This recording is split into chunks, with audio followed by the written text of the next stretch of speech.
Good morning, Asia. Good evening, America. You're watching World DNA with me, Hem Kaur Saroya.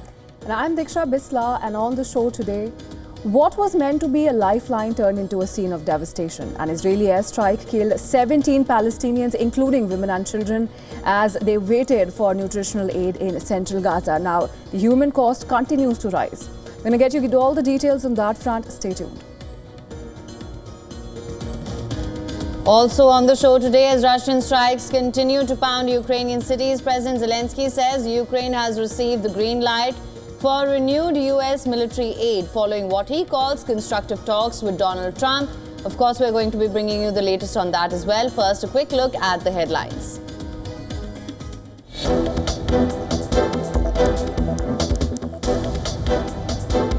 Militants in Pakistan's Balochistan shoot down 9 workers from Punjab province. Police says the workers were heading to their workplace from Punjab when they were identified and targeted near the Sardaki area.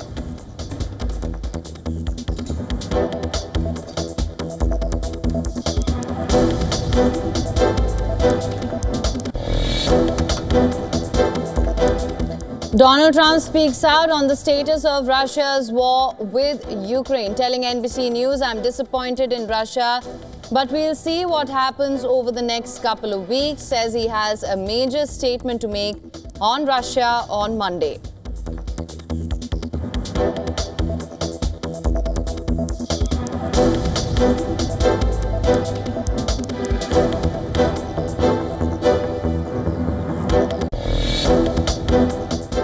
Whilst this coalition will continue to stand ready to support a future peace, as leaders, we should shift our work in this group from preparing for peace to making it happen.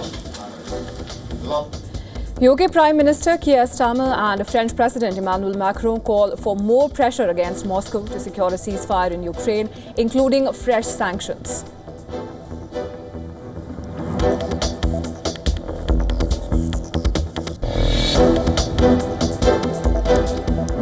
In a bold escalation of his global trade strategy, Trump announces a 35% tariff on all Canadian imports, effective from the 1st of August, and is weighing blanket tariffs of 15 to 20% on other trading partners.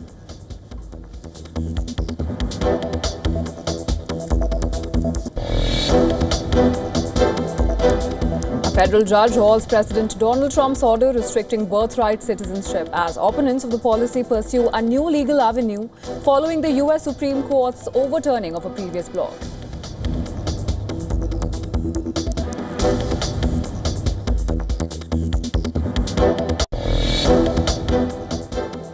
If this can be achieved through negotiations, great. If it cannot be achieved through negotiations within 60 days, we will achieve it through other means, by using force, the force of our heroic army. Netanyahu says Israel is ready to negotiate a lasting deal with Hamas to end the Gaza war when a temporary halt to hostilities begins. But Hamas must first give up their weapons and their hold on the Palestinian territory.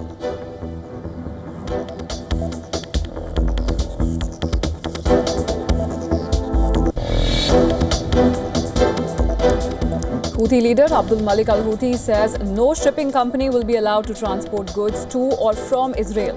Ships in the Red Sea attacked as companies violated their calls to stop all sea trade with Israel.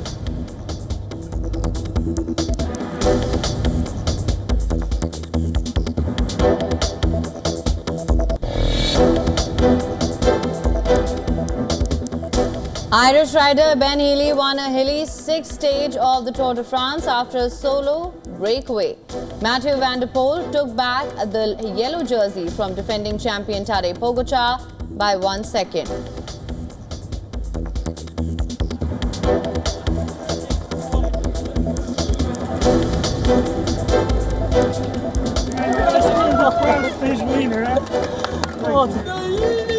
de l'équipe IF Education First, Easy First.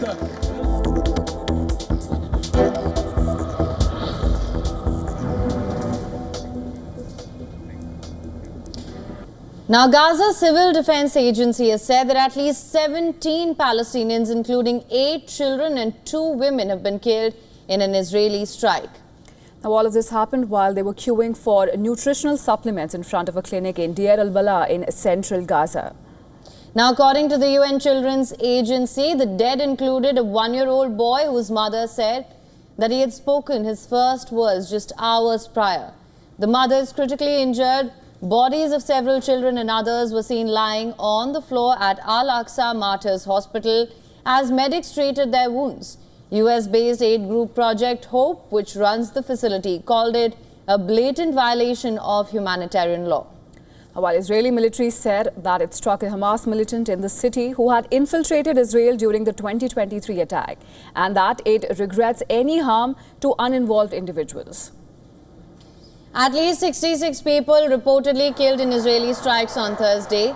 Overall, at least 57,762 Palestinians have been killed since the start of the conflict. Meanwhile, Prime Minister Benjamin Netanyahu has said that Israel is ready to negotiate a lasting deal with Hamas to end the Gaza war when a temporary halt to hostilities begins. If this can be achieved through negotiations, great. If it cannot be achieved through negotiations within 60 days, we will achieve it through other means, by using force, the force of our heroic army. Netanyahu also said that the Islamist militants must first give up their weapons and their hold on the Palestinian territory, warning that failure to reach a deal on Israel's terms would lead to further conflict. I told them that right now we are trying to achieve the release of half of the live and the dead hostages in exchange for a temporary 60-day ceasefire. At the beginning of this ceasefire, we will enter negotiations for a permanent end of the war. In order to achieve this must be done according to the minimal conditions that we have set. Hamas lays down its weapons. Gaza will be disarmed. It will have no more government of military capabilities. These are our basic conditions. Now, efforts to secure a 60-day halt in the 21-month-long war dominated Netanyahu's talks with US President Donald Trump in Washington. Indirect negotiations have been taking place between the two sides in Qatar, and the militants have agreed to free 10 of the 20 hostages still alive in captivity. Sticking points include Hamas's demand for the free flow of aid into Gaza and Israel's military withdrawal from the territory. The group also wants real guarantees on a lasting peace. Israeli Foreign Minister Gideon Saar said that progress has been made, but admitted in an interview with Australian newspaper Die Press that ironing out all complex issues would likely take a few more days. He said initially 8 hostages are to be released, followed by 2 more on the 50th day of the 60-day ceasefire. Additionally, 18 bodies of hostages are to be handed over. He told the newspaper that there was no agreement on the number of Palestinian prisoners to be released in exchange for the hostages.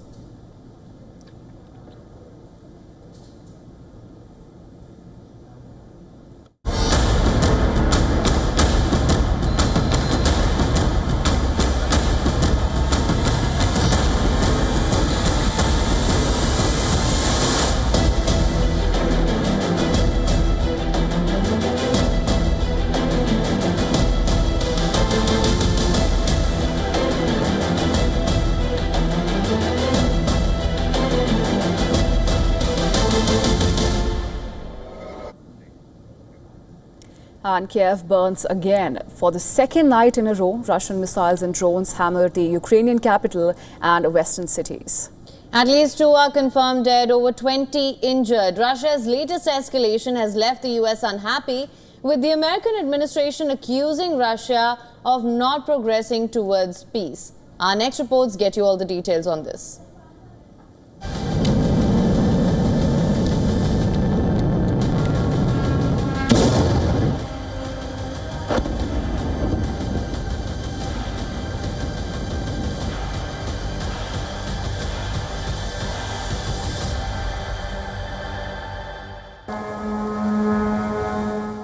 It begins just after midnight.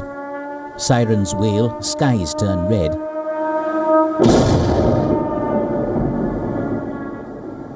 And explosions thunder across Kyiv, shaking apartment blocks and shattering glass. Russia unleashed over 500 missiles and drones, targeting not just military infrastructure but also residential areas.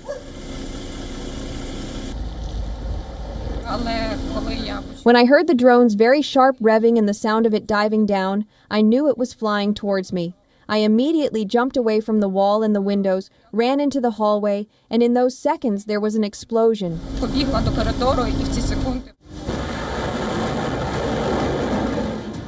The Ukrainian armed forces say that Russia used more than 400 drones along with Iskander-M ballistic missiles, Kh-101 cruise missiles and S-300 guided air defense missiles.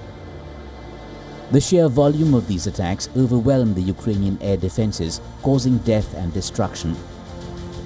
Among the drones are many decoys which confuse the Ukrainian missile defense systems.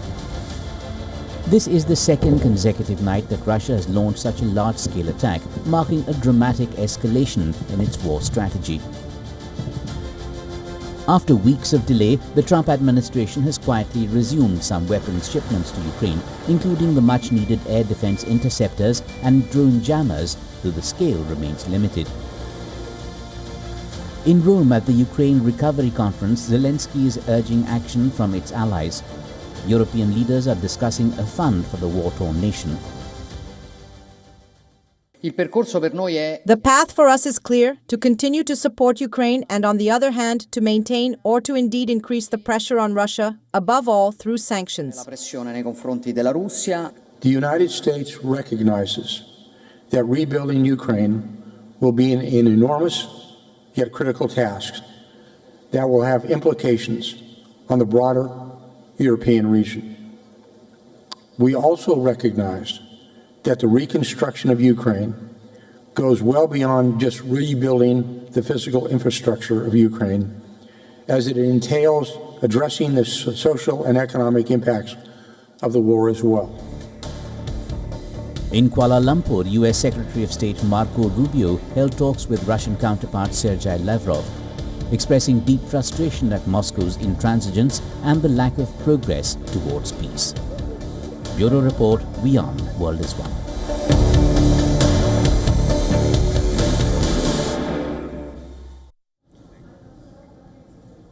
Now, in a bid to curb illegal immigrants entering the UK from France on ferries and boats, the United Kingdom and France have signed a migrants' return deal.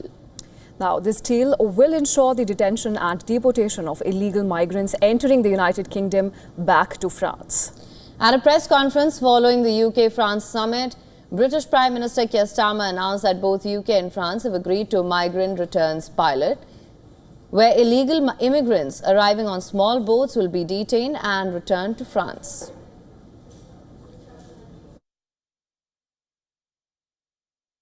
So I'm pleased to announce our agreement today on a groundbreaking returns pilot. For the very first time, migrants arriving via small boat will be detained and returned to France in short order. In exchange for every return, a different individual will be allowed to come here via a safe route, controlled and legal. French President Emmanuel Macron welcomed the new proposal, saying that the pilot project will have a very dissuasive effect on smugglers and crossings. Now, he also said that the deal will also open up a legal route for legal migrants having connections to the United Kingdom. Macron further added that the UK is curbing the pull factors that attract migrants to cross the channel in small boats through the returns deal. Recognize that we cannot imagine a situation of extreme threat to Europe that would not elicit a swift response from us, whatever the nature of that response. The second decision is that we do not rule out coordinating our respective deterrents. This is a message that our partners and adversaries must hear. Furthermore, UK and France have also agreed to increase the combined joint expeditionary force from 10,000 to 50,000 troops. In addition, both London and Paris are also bolstering their nuclear cooperation. Now, as French President Emmanuel Macron wrapped up his three-day state visit to the UK, analysts have raised questions as to how many illegal migrants can be sent back under the new pilot project.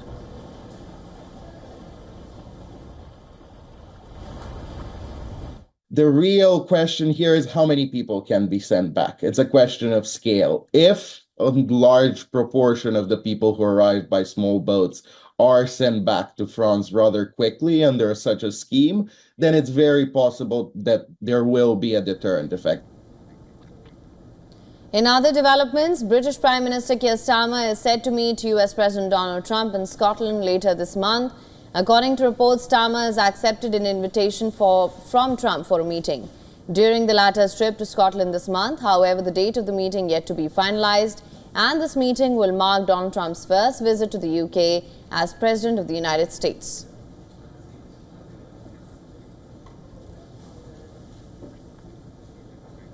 And as I've been saying, I think...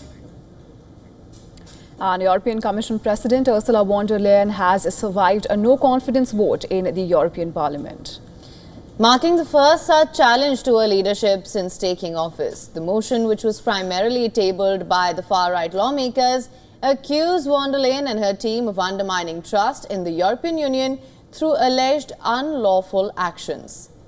Now, the most notable criticism over the Commission's refusal was to disclose private communications with Pfizer during the COVID-19 vaccine rollout. Despite the heated accusations, the motion failed to secure the necessary two-thirds majority, with 175 MPs voting in favour, 360 against and 18 abstentions. The vote revealed deep fractures within Parliament. The European Conservatives and Reformers group were especially divided, with some members supporting the motion and others opposing it. Meanwhile, other political families, from socialists to liberals, voiced their own concerns over issues such as transparency and the Commission's handling of the Green Deal and accusations of power centralization.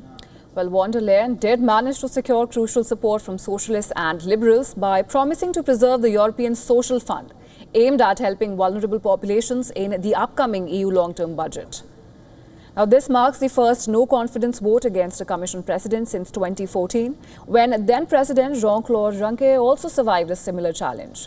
While von der Leyen remains in office, the vote has clearly shaken her political coalition and exposed growing tensions within the EU's governing bodies.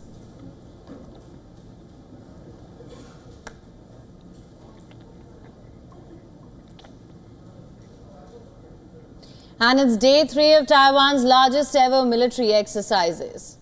The 10-day Han Kuang drills are designed to test Taiwan's ability to defend against a potential invasion by China. Now, among the key features of the war games this year is the deployment of newly delivered US-made high-tech rocket systems. A record 22,000 reservists are also participating in the exercises, and this is the largest mobilization Taiwan has ever conducted. Many of them began training last weekend and are now undergoing intense battlefield refresher courses, including tactical maneuvers, weapons handlings, and live fire simulations. Now, for the first time, the drills include urban defense drills. A supermarket in Taipei conducted an air raid evacuation exercise while shoppers were escorted to basements as sirens blared, where they were taught how to protect themselves in the case of an attack. Shop employees practiced first aid procedures. Deputy Secretary General of Taiwan's National Security Council said that the drill is a reminder that both government and civil society needs to be prepared for every kind of situation. Not just about the government's efforts, it's also about the civil society. Most of the Taiwanese people, I think people all have the understanding that in the current circumstances, especially regarding all these different threats or different challenges or risks we face, I think we need to be more prepared in any kind of situation. Now, these drills officially began Wednesday with a powerful show of coordination between Taiwan's regular armed forces and the newly called-up reservists. Wearing full combat gear, camouflage uniforms and helmets, reservists practice assembling and firing the that's the 65 K2 rifles and platoon-level machine guns. Well, this year's Han Kuang exercise has been extended to run for 10 days and 9 nights from just 5 days in the previous years. This is a clear signal of how seriously Taiwan is treating the China threat.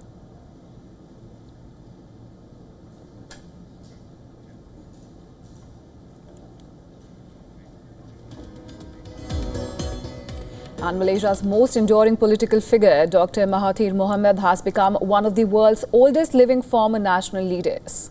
This as he touches the age of 100. Tributes poured in from across Malaysia and Muslim world, where Mahathir Mohamad is hailed as a moderate voice who dared to criticize Western power structures.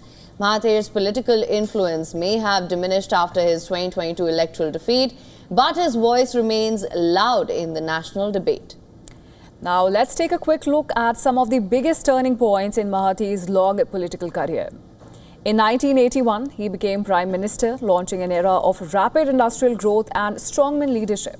One of the biggest flashpoints came in 1998 when he sacked his deputy Anwar Ibrahim, triggering the reformist movement and decades of political rivalry. Now, after retiring in 2003 as the country's longest-serving leader, he staged a stunning comeback in 2018, returning to power at the age of 92 and toppling Najib Razak's scandal-plagued government. But his second stint was short-lived and was ended by coalition infighting in 2020. 2 years later, in 2022, he lost his parliamentary seat, the first electoral defeat in over 5 decades. Despite their political differences, Prime Minister Anwar Ibrahim offered a warm message, wishing Mahathir well-being, peace of mind and strength at 100 years of age. He might be away from power corridors, but he still casts big influence over the Malaysian society.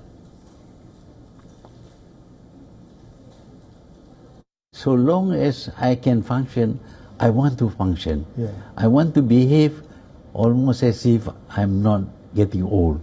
I try to live the same life that I lived when I was younger. I work, I come to office, I attend functions and all that. And I think being active is what keeps me alive. Make use of your body and mind, then it will function. You fail to make use of your body and mind, it deteriorates. It becomes weaker and weaker, and soon your age makes you unable to function. Now, Pakistan's jailed former Prime Minister Imran Khan's sons Suleiman and Qasim Khan are said to be planning a trip to Pakistan as part of a renewed PTI protest movement.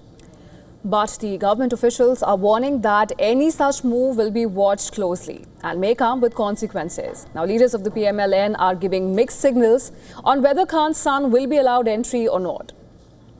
Speaking to a local news channel, Senator Irfan Siddiqui, a senior PMLN leader, said that Imran's sons should be allowed to come and protest, but within the limits of the law. Interior Minister Talal Chaudhry also said that the brothers should come. But on the other hand, the country's Ministry of State for Law, Minister for State for Law, Akil Malik, said that two would need to be vetted before being allowed to take part in any public activity. Meanwhile, Prime Ministerial Advisor Rana Sanaullah has warned that they could face arrest if they lead a violent movement. Imran Khan has been in prison since August 2023, serving time in the £190 million graft case while facing multiple other trials linked to the May 9th riots. His family says he has been kept in isolation with no contact allowed. Now, this is a claim that was echoed by his former wife, Jemima Goldsmith. Now, Goldsmith took to social media to accuse the Pakistani government of vindictiveness. PTI has not formally announced the schedule for their return, but party sources say that the brothers could join an upcoming wave of protests demanding Imran Khan's release. Their entry into politics would mark a sharp shift for a party that has long branded itself as anti-dynasty, including Khan's own criticism of family politics in parties like the PPP and PMLN.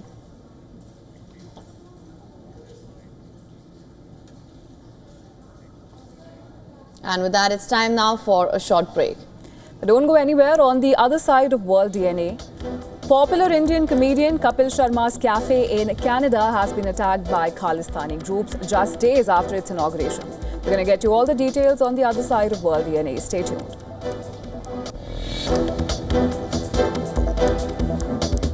US President Trump has threatened to impose steep tariffs on Brazilian imports, linking them to legal troubles of his far-right ally Jair Bolsonaro. Stay tuned for more on that.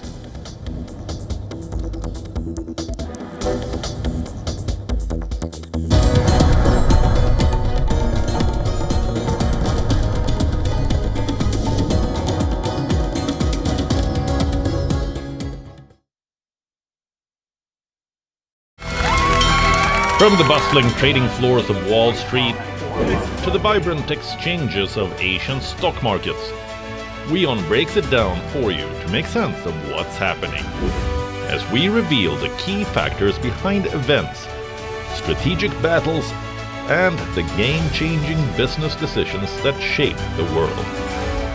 We bring you all of this and more on World Business Watch.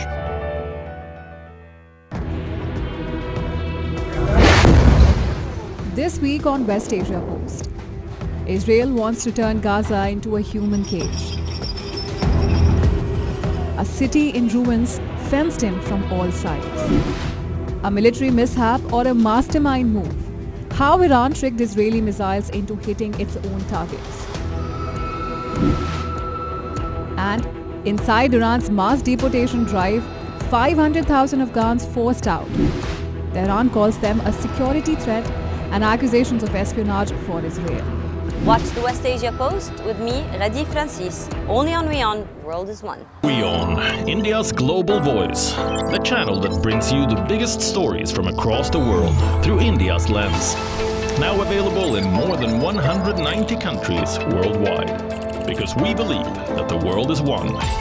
Watch us in Africa, Europe, USA and Canada, South America, Asia Pacific, Middle East and North African regions. Also available on these digital platforms across the world.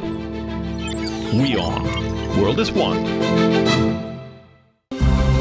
To bring the benefits of the Subhash Chandra Show to your educational institution, teachers and students, send an invitation to Juhi Jha at juhi@such.org.in. The Earth is sending distress signals. Wildfires, droughts, and melting glaciers. Can we reverse the damage? Explore the harrowing effects of climate change. It's a wake-up call. Global emergency. Climate Tracker on WION, World is One.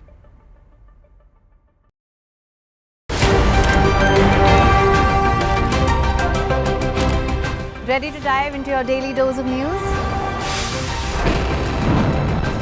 Bringing you what's trending in the West and all that's setting trends in the East. And all of this served up with a side of insightful banter. We don't just bring you the latest stories. We bring you your talking points for the day. And while you do that, from the busy streets of New York, I will provide you with deeper insights on the developments through the course of the day in the U.S. The show that keeps you ahead of the global curve. A conversation you'd want to be a part of. A place where news becomes an engaging exchange. We bring you stories that impact your present. This is World DNA. Join the conversation.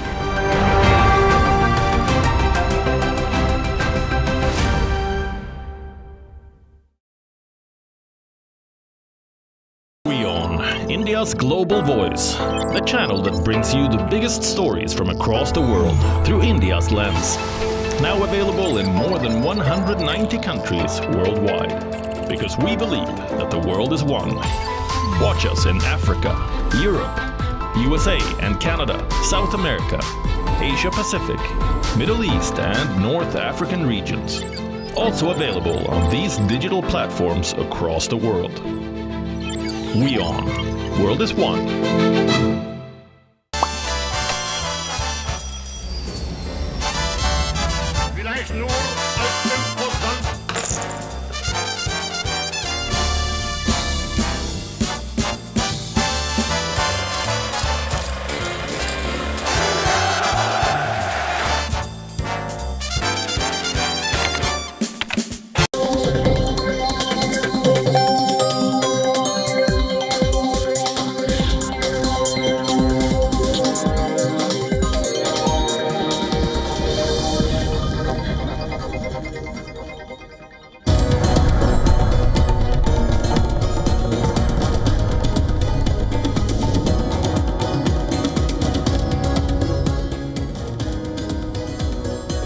Welcome back to World DNA. Thank you so much for staying with us. Lots lined up for you on this side of the show as well. Let's get started with the headlines first.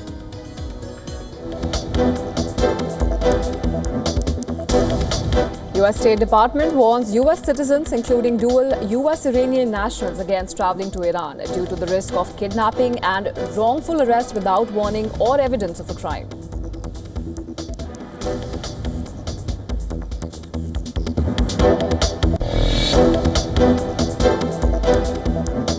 U.S. Secretary of State Marco Rubio accuses China of quietly supporting Russia in the Ukraine war without drawing attention. Says U.S. military aid to Ukraine is mostly on schedule as Ukraine needs more Patriot batteries.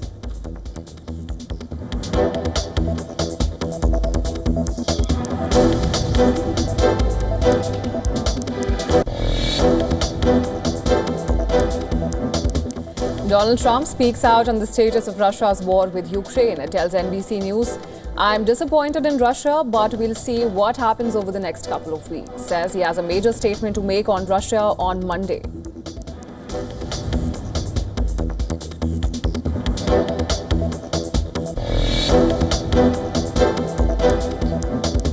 In a bold escalation of his global trade strategy, Trump announces a 35% tariff on all Canadian imports effective 1st of August and is weighing blanket tariffs on 15 to 20% on other trading partners as well.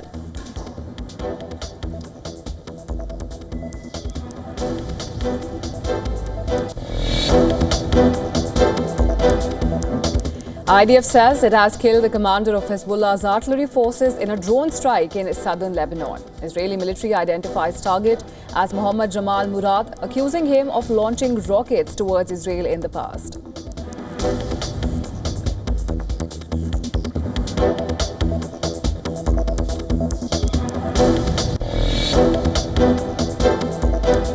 Achieved through negotiations. Great. If it cannot be achieved through negotiations within 60 days, we will achieve it through other means, by using force, the force of our heroic army.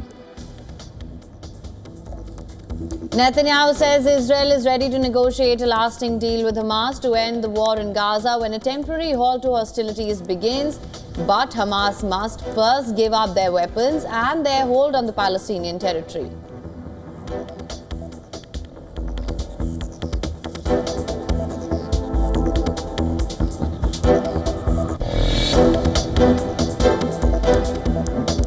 Militants in Pakistan's Balochistan shoot down 9 workers from Punjab province. Police says that the workers were heading to their workplace from Punjab when they were identified and targeted near the Sardaki area.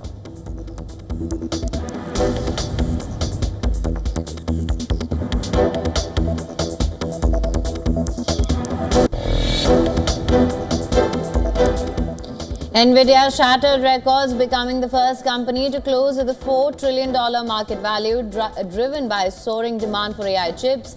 The tech giant now edges past Apple and Microsoft in market cap.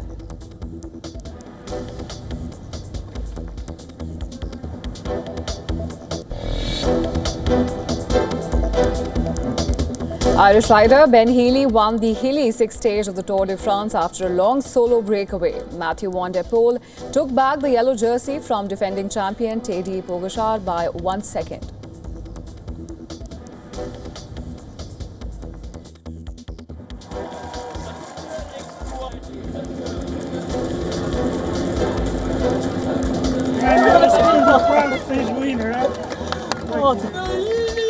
de l'équipe IF Education First, easy.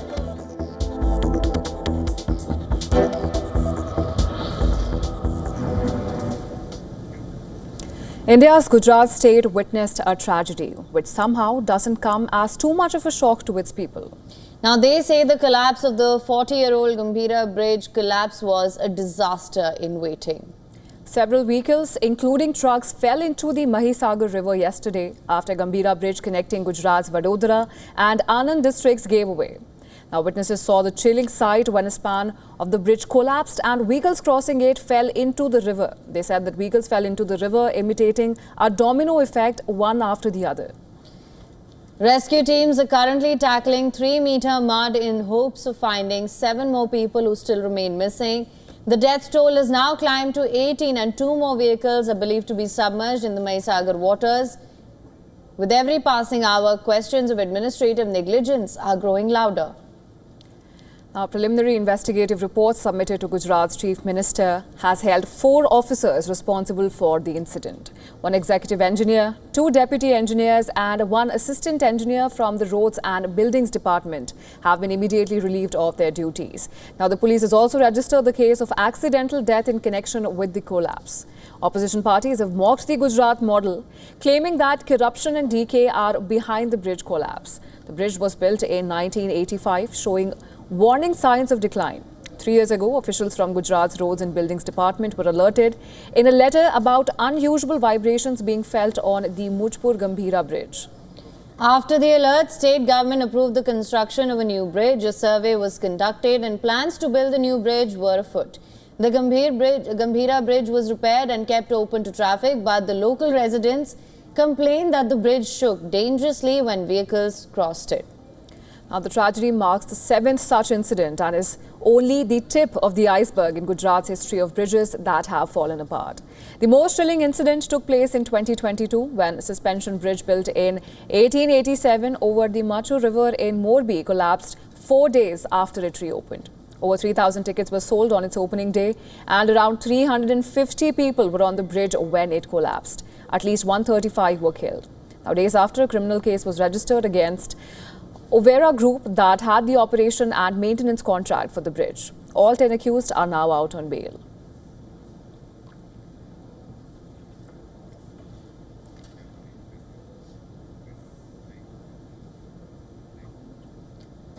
Now, a cafe owned by popular Indian comedian Kapil Sharma in Surrey in Canada's British Columbia came under fire just days after it was inaugurated.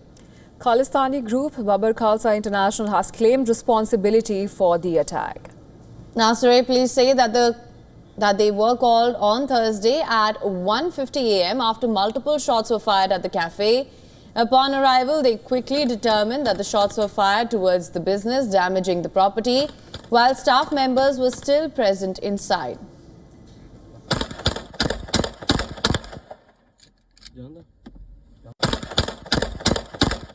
Now, according to eyewitnesses, the attackers arrived in a car and fled the scene after firing multiple shots. Fortunately, no one was injured in the incident. At least 10 bullet holes could be seen in a window at Caps Cafe, while another window pane was shattered.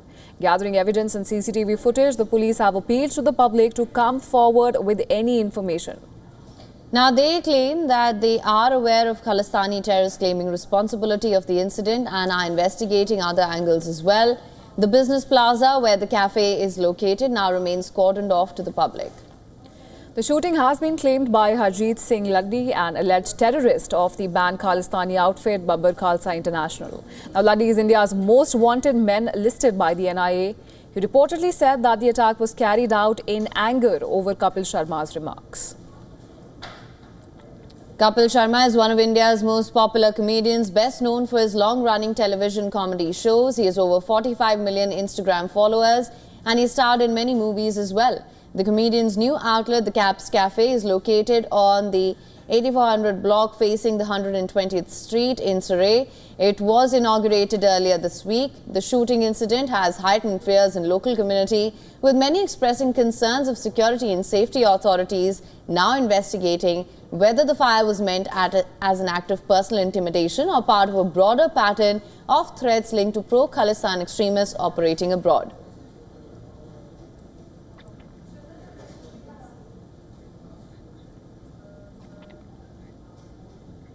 And rain slashed Pakistan's Lahore on Thursday as monsoon brings heavy downpour to the region. Visuals show several areas submerged due to waterlogging. Residents of Lahore were seen wading through waist-deep water in some regions.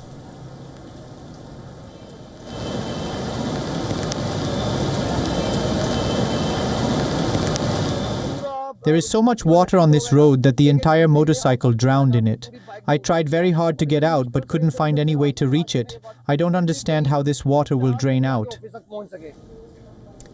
Now, this monsoon season, heavy downpour leading to flash floods have already killed 64 people and injured 117 in just 1 week. Of these, 23, including 10 children, lost their lives in the Khyber Pakhtunkhwa province alone. With infrastructure submerged, locals are finding it hard to venture out for work, with the risk of electrocution for all potholes further increasing the danger.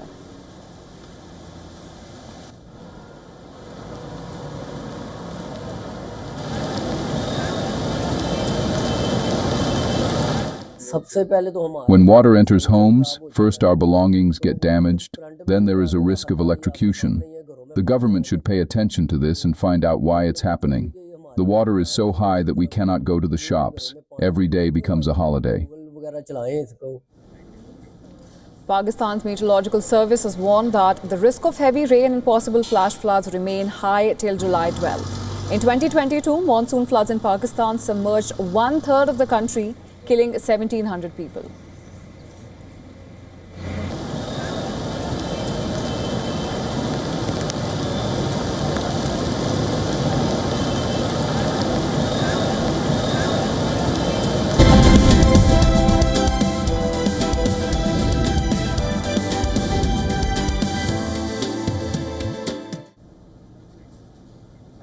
And Donald Trump has announced a 35% tariff on all imports from Canada effective the 1st of August.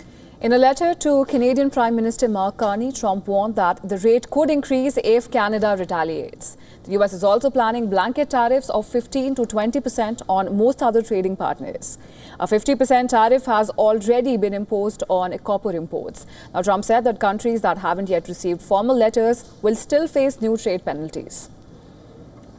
Financial markets responded immediately to Trump's sweeping tariff threats. US and European stock futures dipped in early Asian trading. Currency markets also shifted, with the US dollar gaining 0.4% against the Canadian dollar. The tariff escalation reversed early gains in Asian equities, with Japan's Nikkei closing flat and logging a 0.5% weekly loss. Now, earlier this week, Trump extended the tariff negotiation deadline from July 9th to August 1st. Offering more time for talks. However, analysts are skeptical of a breakthrough. The Commonwealth Bank of Australia said it's very unlikely the US can finalize 10 or more trade frameworks by the new deadline. Meanwhile, copper tariffs and sweeping measures could pressure supply chains and global trade. Investors are now looking ahead to second quarter earnings, starting with JP Morgan Chase next week, to assess the real impact of the ongoing trade war launched on April 2nd.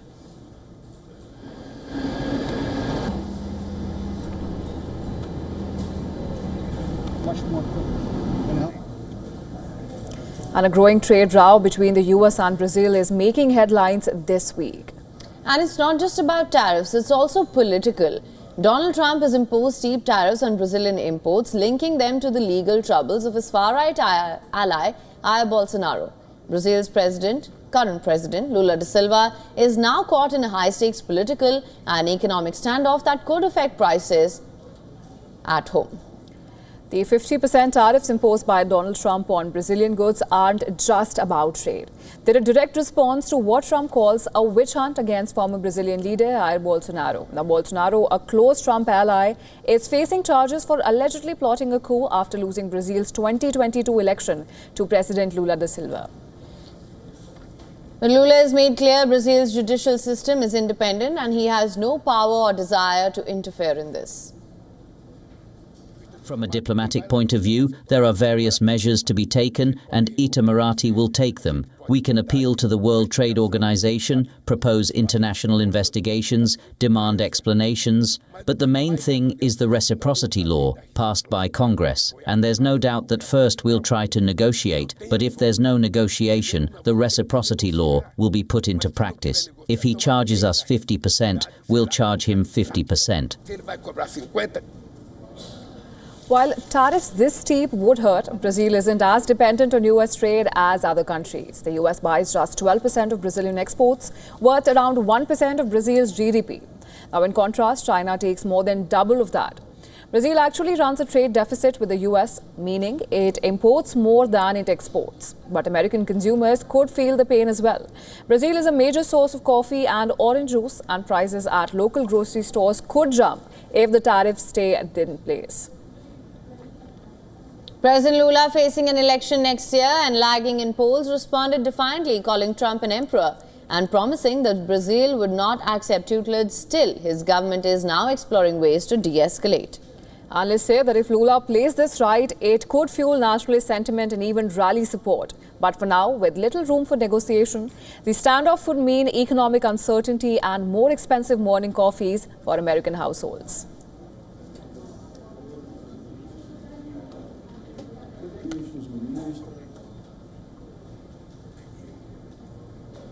Yoga goes global. It's no longer restricted to just India.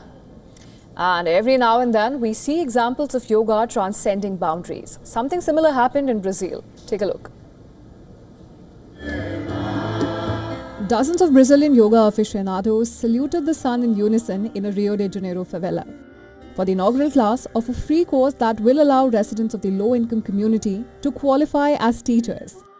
Krishna Das, a renowned American vocalist, born Jeffrey Cagle and known for his performances of Hindu devotional music known as Kirtan, led a spiritual practice during which attendees prayed, sang, clapped and even danced.